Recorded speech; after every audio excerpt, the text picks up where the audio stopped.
Hello viewers, আসসালামু আলাইকুম। আপনারা কেমন আছেন? আশা করি ভালোই আছেন। আজকে আমি আপনাদের জন্য নিয়ে এসেছি বিদেশি ব্যক্তির কিভাবে আয়কর রিটার্ন পূরণ করে। বিদেশি ব্যক্তির রিটার্ন পূরণে কিছু নিয়মাবলী আছে। আসুন আমরা সেগুলো দেখে নেই এবং রিটার্নটি পূরণ করি। আজকে আমি 3টি ফাইলের মাধ্যমে এই রিটার্ন পূরণটি দেখাবো। আমার ভিডিওটি যদি আপনাদের বিন্দুমাত্র উপকারে এসে থাকে, আপনারা অবশ্যই আমার চ্যানেলটি সাবস্ক্রাইব করবেন এবং লাইক, কমেন্ট, শেয়ার করে অন্যদের শেখার সুযোগ করে দেবেন। Welcome to FM skill sharing. Today's topics foreigner persons income tax return filing, বিদেশি ব্যক্তির আয়কর রিটার্ন পূরণ। তো আমরা শুরুতে দেখব রেফারেন্স, এরপর দেখব ওয়ার্ক পারমিট, কাজের অনুমতি, ওয়ার্ক পারমিট বাতিলকরণ, এবং আজকে 3টি ফাইলের মাধ্যমে আমরা এই রিটার্ন ফিল আপ দেখব। বিদেশি বাসিন্দা সম্পূর্ণ আয় বছরের জন্য কাজ করেন। বিদেশি বাসিন্দা অর্থাৎ 182 দিন, অ্যাকচুয়ালি 182 দিন না, হবে 90 দিনের জন্য কাজ করেন।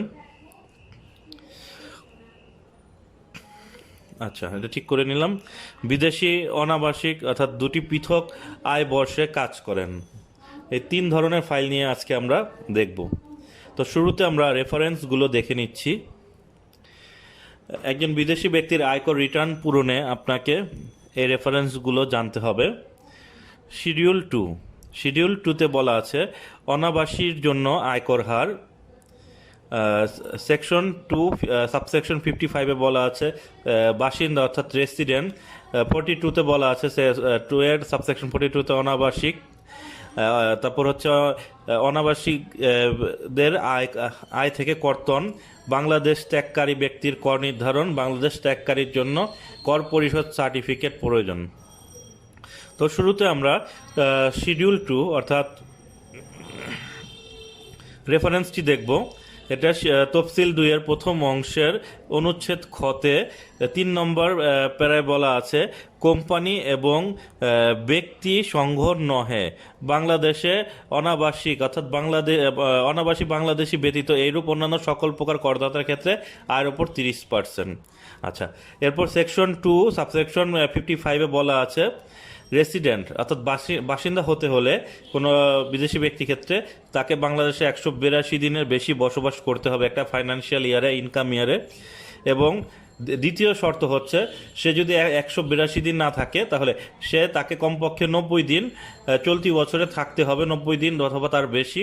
এবং বিগত 4 বছরে তাকে 365 দিন বাংলাদেশে অবস্থান করতে হবে, তাহলে সে বাংলাদেশের রেসিডেন্ট হিসাবে গণ্য হবে। এছাড়া আরও কিছু নিয়মাবলী আছে, এগুলো আপনারা দেখে নেবেন। তো আমি এগুলো আলোচনা করছি না, আমি এই ফাইলটি ডেসক্রিপশন বক্সে দিয়ে দেবো, আপনারা ডাউনলোড করে এটা পড়ে নেবেন। তারপর সেকশন 2 সাবসেকশন 42-তে বলা আছে নন রেসিডেন্ট সম্পর্কে। সেকশন 56-এ বলা আছে অনাবাসী ব্যক্তি হতে উৎসে কর কর্তন। এখানে বিভিন্ন সার্ভিস এবং তাদের ইনকামের ওপর বিভিন্ন হার দেওয়া আছে, এগুলো আপনারা দেখে নেবেন। এখানে আমি বিস্তারিত আলোচনা করছি না, আপনারা এগুলো পড়ে নেবেন, যেহেতু ভিডিওটি একটু লম্বা হয়ে যাবে আজকে। তো এখানে দেখুন commission, salary, royalty, artist, singer, এগুলো ইত্যাদি বলা আছে অনেক কিছুই। তো আমি এটা আলোচনা করব না, শুধু রেফারেন্সটা আপনাদের দেখিয়ে দিলাম। এরপর এটা একটু আলোচনা করা দরকার আছে। সেকশন 91 বাংলাদেশ ত্যাগকারী ব্যক্তির কর নির্ধারণ। এটাও আমি একটু সংক্ষেপে বলে দিচ্ছি। যদি কোনো ব্যক্তি বাংলাদেশ ত্যাগ করে তাহলে তার কর নির্ধারণ করতে হবে। কর নির্ধারণের ক্ষেত্রে তার যদি ইতিপূর্বে আয়কর নির্ধারণ হয়ে থাকে এবং একটি ইনকাম ইয়ারের মধ্যে সে বাংলাদেশ ত্যাগ করতে চায়, তাহলে সেই পূর্ববর্তী বছরের আয়কর হার দ্বারাই তার এখানে পূর্ববর্তী বছরের আয়কর হার দিয়েই তার চলতি বছরের ইনকাম ইয়ার কি অ্যাসেসমেন্ট ইয়ারে রূপান্তর করে কর নির্ধারণ করা হবে। অর্থাৎ তার ইনকাম ইয়ারই অ্যাসেসমেন্ট ইয়ার হিসাবে গণনা করা হবে এবং কর নির্ধারণ করা হবে। তো এটা আমরা যখন প্র্যাকটিক্যাল ফাইলটি দেখব তাহলে আমরা বিস্তারিত সেখান থেকে দেখে নেব। এই ধারায় আরও অনেক কিছুই বলা আছে, সেগুলো আপনারা পড়ে নেবেন। আচ্ছা, এরপর সেকশন 107 ট্যাক্স ক্লিয়ারেন্স সার্টিফিকেট সম্পর্কে। বাংলাদেশ ত্যাগকারীর জন্য কর পরিশোধের সার্টিফিকেট প্রয়োজন, অর্থাৎ কোনো নন রেসিডেন্ট বা ফরেনার রেসিডেন্ট যদি বাংলাদেশ ত্যাগ করে তাকে অবশ্যই কর পরিশোধের সার্টিফিকেট নিতে হবে। তো এর এ সংক্রান্ত নিয়মাবলীগুলো এখানে দেওয়া আছে, তো আপনারা এটি দেখে নেবেন। আচ্ছা,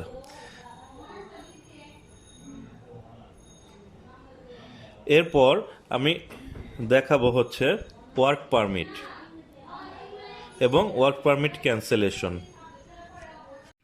আসসালামু আলাইকুম। আমি ইকরামউদ্দিন আহমেদ স্বপন বলছিলাম, একজন ট্যাক্স লয়ার।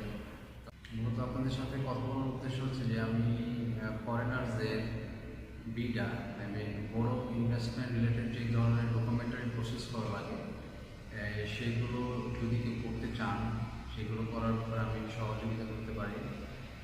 সো যাদের বড় পারমিট এবং ফরেনারদের ওয়ার্ক পারমিট করা, work permit cancellation, work permit renew, work permit related বা বড় ইনভেস্টমেন্ট রিলেটেড যে ধরনের অ্যাক্টিভিটিসগুলো আছে তার সবই করতে পারবো ইনশাআল্লাহ। আপনাদেরকে সহযোগিতা করতে পারবো এবং তার পাশাপাশি আর্জেন্সি রিলেটেড যদি কোনো কাজ থেকে থাকে আপনাদের কাছে করানোর মতো, যদি তার কোনো ইনস্ট্রাকশন থাকে তাহলে আমি আপনাদেরকে সহযোগিতা করতে পারি। আপনারা বোর্ড অফ ইনভেস্টমেন্ট রিলেটেড অর্থাৎ বিডা রিলেটেড কাজগুলো ইকরাম সাহেবের কাছ থেকে করিয়ে নিতে পারবেন। তার সেলফোন নাম্বার ডেসক্রিপশন বক্সে দেওয়া থাকবে। তো এক্সটেনশন অর্থাৎ ওয়ার্ক পারমিট এক্সটেনশনের একটি ডেমো ফরম্যাট এখানে দেওয়া আছে। এখানে ব্যক্তির পাসপোর্ট নাম্বার দেওয়া থাকবে, তার টাইম পিরিয়ড দেওয়া থাকবে এবং যে খাতে তার স্যালারি, হাউস রেন্ট, কনভেন্স থাকবে সেটা মান্থলি বেসিসে উল্লেখ থাকবে। আরও অনেক তথ্য থাকবে, বারকোড, কিউআর কোড, এগুলোর মাধ্যমে তার প্রয়োজনীয় তথ্য দেওয়া থাকবে। তো আপনারা দেখলেন বোর্ড অফ ইনভেস্টমেন্ট বিডা থেকে ওয়ার্ক পারমিট নিতে হয় সেটা। এখন আমি দেখাবো ওয়ার্ক পারমিট ক্যান্সেলেশনের একটি নমুনা ফর্ম। যখন আপনি ওয়ার্ক পারমিট ক্যান্সেলেশনের জন্য আবেদন করবেন তো বিডার একটি স্মারক নাম্বার দিবে, সেই স্মারক নাম্বারটি ওয়ার্ক পারমিট ক্যান্সেলেশন লেটারে লেখা থাকবে। বিডা চাইলে ওয়ার্ক পারমিট ক্যান্সেলেশন আপনার এবং অন্যান্য কোম্পানির একসাথে দিতে পারে। এখানে দুটি কোম্পানি আমি দেখতে পাচ্ছি, ABC company limited, XYZ company limited, এই দুটো কোম্পানির ওয়ার্ক পারমিট ক্যান্সেলেশন একটি পত্রের মাধ্যমে প্রদান করা হয়েছে। তো আমি যেহেতু এবিসি কোম্পানি লিমিটেড নিয়ে কাজ করব, তাহলে আমার এখানে ওয়াই এবং তার পাসপোর্ট নাম্বারটিও লেটারে উল্লেখ থাকবে। তো আপনারা ওয়ার্ক পারমিট ক্যান্সেলেশনের একটি নমুনা ফর্ম দেখতে পেলেন। এখন আমরা ফাইল অন নিয়ে কাজ করব। শুরুতে 3 সার্টিফিকেট থেকে প্রয়োজনীয় তথ্যগুলো আমরা ইনপুট পেজে ফিল আপ করে নেব। এটা আপনারা পূর্বেও দেখেছেন, আমি একটু পুনরায় আবার দেখাচ্ছি। তো এখানে যে তথ্যগুলো দেওয়া আছে ফিল আপ করবেন। আমি অধিকাংশই তথ্য পূর্বে ফিল আপ করে রেখেছি, যেহেতু ভিডিওটি একটু লম্বা হচ্ছে। তো এখানে স্পাউস নেমটি বসিয়ে দিলাম। এখন 12 digit tin number, tax circle, tax zone আপনারা আপনাদের প্রয়োজনীয় তথ্য এখানে দেখে বসিয়ে নেবেন। আর এখানে হলুদ বক্সটিতে আপনার 12 ডিজিট টিন নাম্বার বসাবেন। আচ্ছা, এখন আমরা রেসিডেন্ট, নন রেসিডেন্ট এটা নিয়ে কাজ করব। পূর্বে আমরা স্যালারি সার্টিফিকেটটি দেখে আসি। এবিসি কোম্পানি লিমিটেডের স্যালারি সার্টিফিকেটে মিস্টার ওয়াই 1 জুলাই থেকে 30 জুন অর্থাৎ 1 বছরই বাংলাদেশে কাজ করেছে। তাহলে এখানে তার 1 বছরের স্যালারি, হাউস রেন্ট, আমরা প্রথমে তার প্রয়োজনীয় তথ্যগুলো বসাবো। ট্যাক্স ক্যালকুলেশন পেজে গিয়ে বেসিক স্যালারির ঘরে তার স্যালারিটি লিখে নিলাম। এরপর হাউস রেন্ট এবং কনভেন্স আমরা বসিয়ে নেব। হাউস রেন্টের ঘরে হাউস রেন্ট 3 লক্ষ টাকা টাইপ করে নিলাম। এরপর কনভেন্স 60,000 টাকা বসিয়ে নিলাম। এখন তার ওয়ার্কিং পিরিয়ড দেওয়া আছে 1 জুলাই থেকে 30 জুন। তো এখানে আমার টোটাল স্যালারি বসে গিয়েছে এবং এটা ক্যালকুলেশন হয়ে রিটার্ন পেজে ফিল আপ হয়ে গিয়েছে। এটা অটো ট্যাক্স ক্যালকুলেশন ফরম্যাট। দেখুন এখানে শুরুতে মিস্টার ওয়াইকে নন রেসিডেন্ট দেখাচ্ছে, অর্থাৎ 30%। তো রেসিডেন্ট এবং নন রেসিডেন্ট একজন করদাতার ক্ষেত্রে কি গুরুত্ব বহন করে তা এখানে দেখাবো আজকে। তো শুরুতে আমি ড্রপ ডাউন বক্স থেকে মেল বসিয়ে নিলাম এবং সে ঢাকা উত্তর সিটি কর্পোরেশন না দক্ষিণ সিটি কর্পোরেশনে কাজ করেছে, এটা আপনাদের প্রয়োজনীয় তথ্য থেকে আপনারা ফিল আপ করে নেবেন। এখানে আমি একটা বক্স রেখেছি ডেট ফরম্যাট, আপনারা এই ফরম্যাট থেকে কপি করে ডেটটা বসিয়ে নেবেন, তাহলে আপনাদের এই বক্সটি অতি দ্রুত কাজ করবে। ফরম্যাট ভিন্ন হলে এখানে রেজাল্ট নন রেসিডেন্ট দেখাবে। 1 জুলাই 2019 থেকে 30 জুন 2020 আমি বসালাম। দেখুন এখানে 366 দিন দেখাচ্ছে, কারণ 2020 সালে ফেব্রুয়ারি মাস 29 দিনের। তো এখানে দেখুন যখন সে রেসিডেন্টে রূপান্তর হলো অর্থাৎ পরিণত হলো এই করদাতা, তার গ্রোস ট্যাক্স লাইবিলিটি দেখাচ্ছে 11,17,502। আমি এটা ভ্যালু পেস্ট করে বসিয়ে নিলাম। আপনারা দেখবেন রেসিডেন্ট এবং নন রেসিডেন্টের ডিফারেন্সটা কি। এখন আমি দুটো জিরো করে দিলাম, অর্থাৎ ডেট এখানে নাই।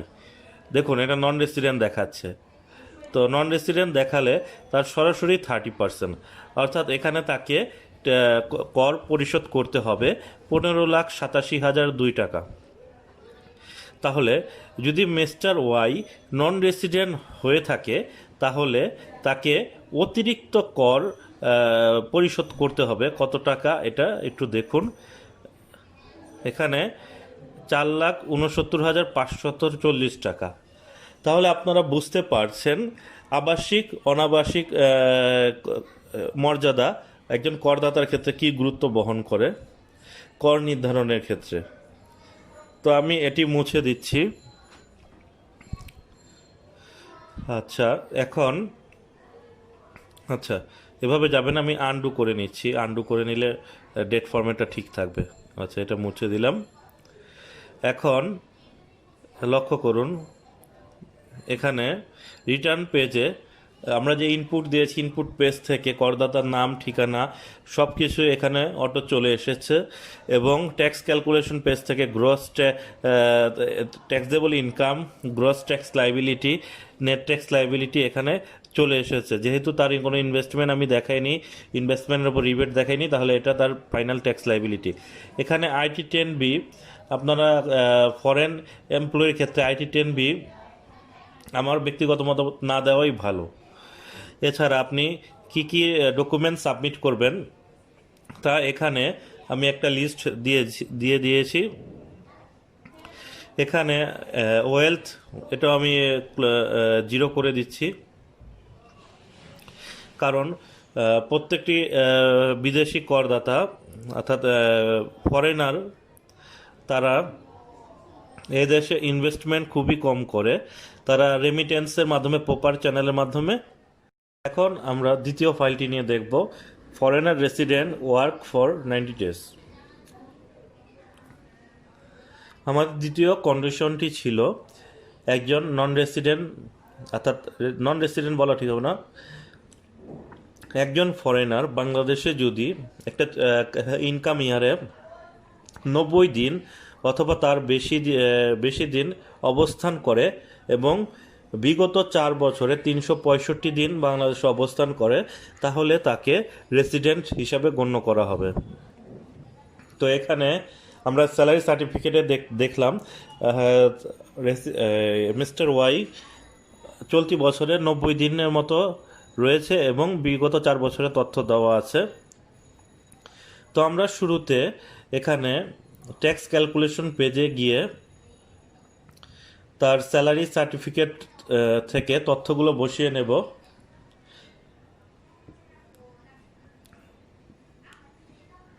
ইনকাম রিলেটেড তথ্যগুলো বসানোর পরে আমরা করদাতার আবাসিক মর্যাদা নির্ধারণ করব। এখানে কনভেন্স 15,000 বসিয়ে নিলাম। এখানে 3 মাসে সে 14,05,000 টাকা পেয়েছে, 5,002 টাকা।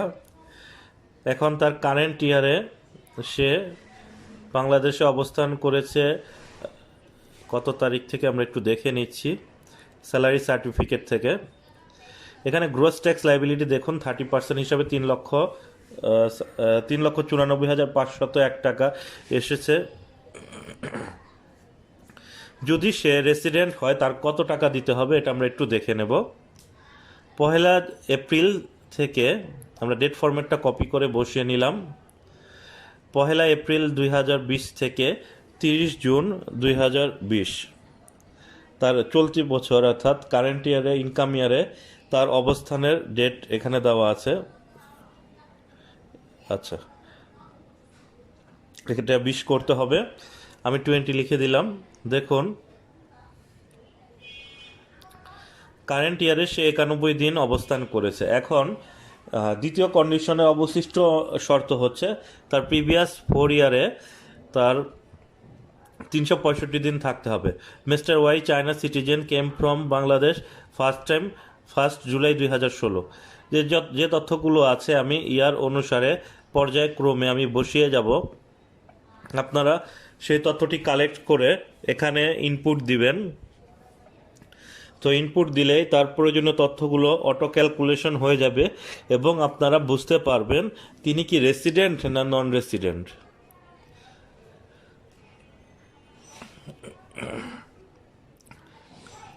দ্বিতীয় বছরের তথ্য ফিল আপ করলাম। এখন তৃতীয় বছরের তথ্য কপি পেস্ট করে আমি পর্যায়ক্রমে বসিয়ে নিচ্ছি। তো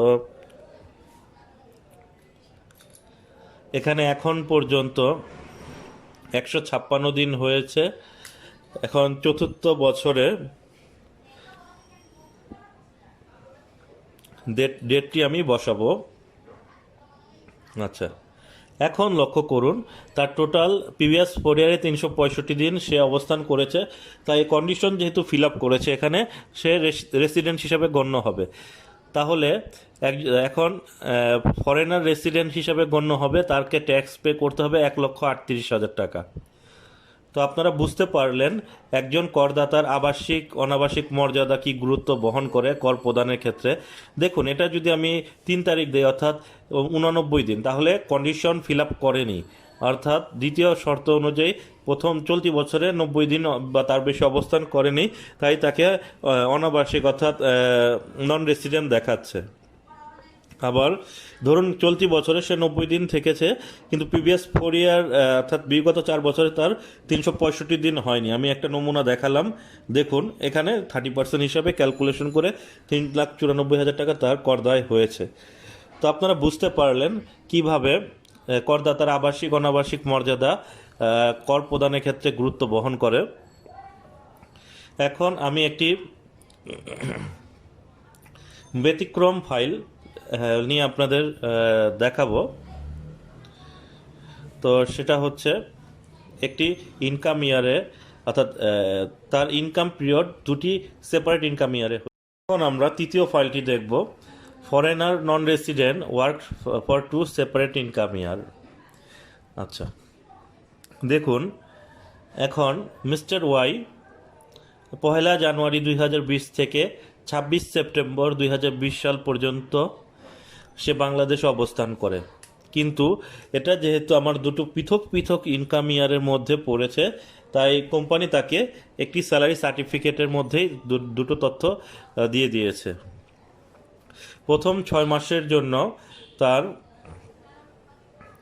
একটা স্যালারি এবং দ্বিতীয় 1 জুলাই থেকে 26 সেপ্টেম্বর পর্যন্ত যে কয়দিন হয় সেটার স্যালারি আলাদা করে দিয়েছে।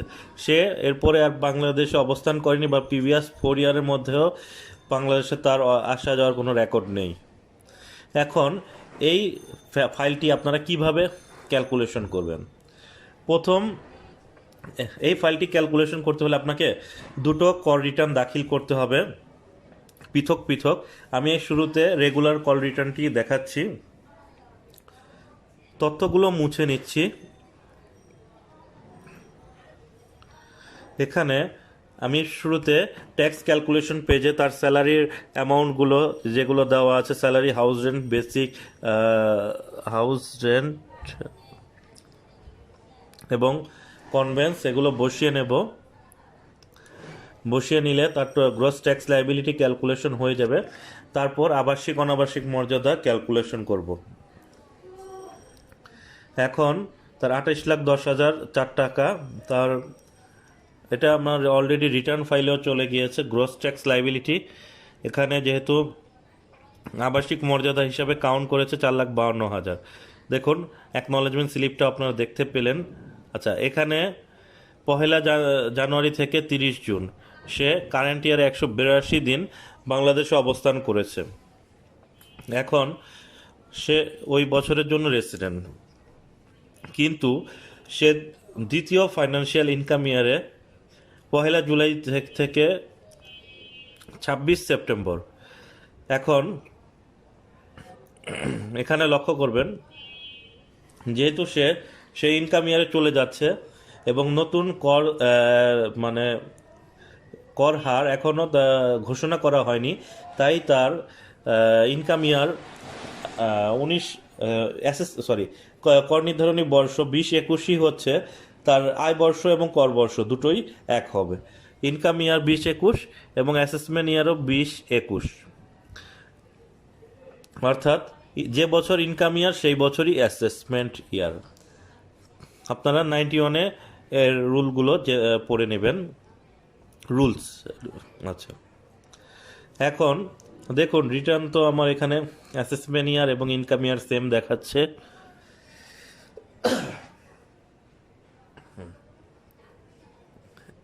আচ্ছা,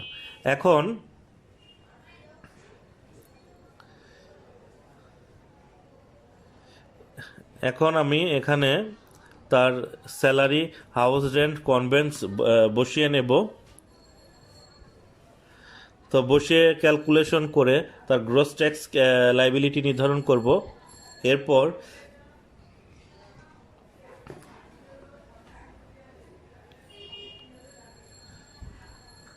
দেখুন তথ্যটা বসিয়ে দিলাম। তার এখানে 13,73,778 টাকা তার গ্রস ট্যাক্স লাইবিলিটি, এটা ট্যাক্সেবল ইনকাম দেখাচ্ছে। এখন এখানে ডেট পরিবর্তন করতে হবে, 1 জুলাই 2020 সাল থেকে 26 সেপ্টেম্বর 2020। তা আমি এখানে ডেট পরিবর্তন করতেছি, 26 সেপ্টেম্বর 2020। এখন দেখুন তার কারেন্ট ইয়ারে এখন দেখাচ্ছে 88 দিন, অর্থাৎ 90 দিন ফিল আপ করেনি এবং 182 দিনও এর মধ্যে পড়তেছে না। তাহলে এখন তার দ্বিতীয় ইনকাম ইয়ারে, অর্থাৎ যে বছর তার আয় বর্ষ এবং কর বর্ষ একই, সেই বছরে তাকে আমরা নন রেসিডেন্ট হিসাবে ধরে এখানে তার কর নির্ধারণ করব 30% হারে। তো আপনারা বুঝতে পারলেন কিভাবে রেসিডেন্ট এবং নন রেসিডেন্ট একজন করদাতার ক্ষেত্রে গুরুত্বপূর্ণ মর্যাদা বহন করে কর নির্ধারণের ক্ষেত্রে। তো আপনারা রিটার্ন ফর্মটি দেখে নিলেন, প্রয়োজনীয় তথ্য এখানে দেওয়া আছে এবং আয়কর ট্যাক্স ক্লিয়ারেন্স সার্টিফিকেট, অর্থাৎ ইনকাম ট্যাক্স সার্টিফিকেট, এটার একটা নমুনা আপনারা দেখে নিন। এটা এইরকম আপনার হয়ে থাকে। আসসালামু আলাইকুম, আল্লাহ হাফেজ। এখন আমরা তৃতীয় ফাইলটি দেখব, ফরেন